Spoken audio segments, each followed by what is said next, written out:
Hey guys, welcome back to our channel Economics Made Easy. So as you guys can see that today in this video I'm going to discuss about negative externality. In my previous video of positive externality, I've discussed about the term externality, what is the meaning of the term externality, and other than this, how can we understand positive externality with the help of the real world startup example. I hope you all have seen that video. So in today's video, I am going to discuss about the negative externality with the help of two graphs. Only graphs, no theoretical approach. But I'm taking this explanation from Pendike itself. So if you guys want to learn the theoretical approach, or if you guys want to read it by yourself, then I would say go through the Pendike. It is given over there in a very simple and easy language. So this is all about, okay, let's begin our concept of negative externality. Okay, so this is the demand, okay, and this is the supply, and supply is nothing but the marginal cost curve. Obviously we know that, right? So MC is here, but marginal cost curve. So the industry, yeah, and industry means summation of all small and large firms. Okay, when there are so many firms and we are considered all together, then we say that it is an industry. Okay, suppose in this video I am going to take the example of steel producing. Okay, so all the firms are producing steel. Okay, so all the firms are a steel plant. Okay, and when we consider all the firms together, then we say that it is the steel producing industry. Okay, so this is the demand or in industry, this is the supply in industry. Okay, so all the firms are producing q units of output at the price p. Now come back to this graph. We are taking, in this graph we are taking the industry, all firms together. But in this graph I am going to take only one firm individually for simplicity. So similar to that, this horizontal line, we draw price line here. So this is our price line and this is our MC, means our supply. Okay, as competitive industry, so price is given, that's why price line is horizontal. Okay, this is the competitive industry that we are taking, not no monopoly, no oligopoly. So this that is why the price line is given. And when price line intersects, we know in a competitive industry the firms can make profit or can maximize their profit only when price is equals to MC, right? So at this point, price is getting equal to marginal cost. MC is nothing but marginal cost, and the individual firm is producing q1 units of output. Okay, but what we are going to ask in this video is about, can we produce such amount of good uh, so that it affect the it or it pollute the environment in a, not in a very not in a very drastical manner, or we can say that okay. Uh-huh. So let's just suppose, obviously the steel plant, we are taking the example of steel plant. So whenever some steel produces, the wastage also occurs, or we get some wastage, or the industry itself gets some wastage, and they dump that wastage into the river, and from there the river gets polluted. The fishes living in the river gets polluted. Obviously, it affect directly or indirectly the business of fishermen.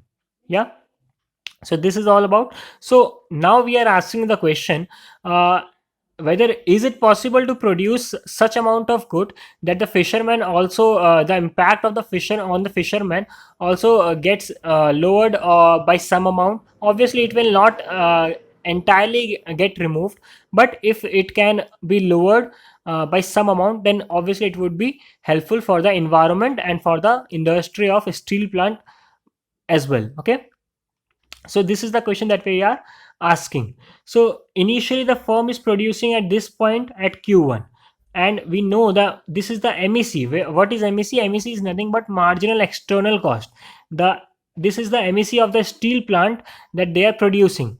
Obviously they are producing some q1 units of output, some wastage occurs, pollutes the river, pollutes the fishes, and impact, uh, badly affect the business of fishermen. So this is the marginal external cost that the steel plant is producing.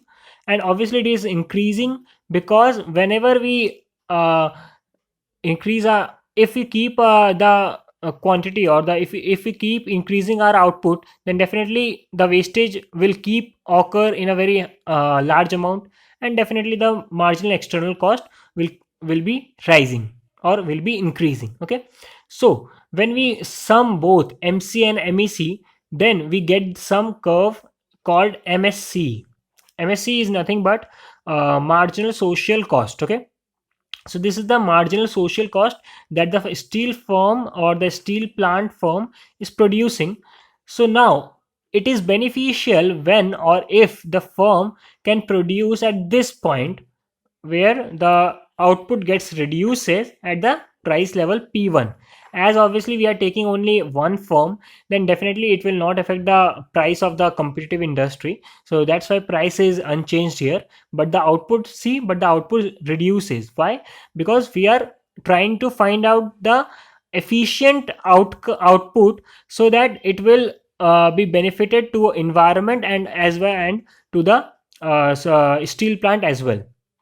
And the efficient level of output is Q star and not Q1. Similarly, when we come back to the industry part, then we can see that initially the industry is producing P amount at point B. Initially, this is the initial production of firm, but if uh, if we follow the MSC curve or the marginal social curve, then the output gets reduces and price will be higher. Because if the output gets reduces, though obviously they are unable to satisfy the demand of the customers, and obviously the price will get rise, and so the price will get rise, and the new equilibrium that we are finding now, or the new equilibrium is point E. So in this point, uh, at this point we can say that yeah, now it is efficient to produce Q star units of output, because it it is not affecting the fisherman's business in a very large manner, and also it helps creating the benefit, or it helps preventing the environment as well. So this is the efficient level of output. Now two questions arises from here. Is industry output efficient?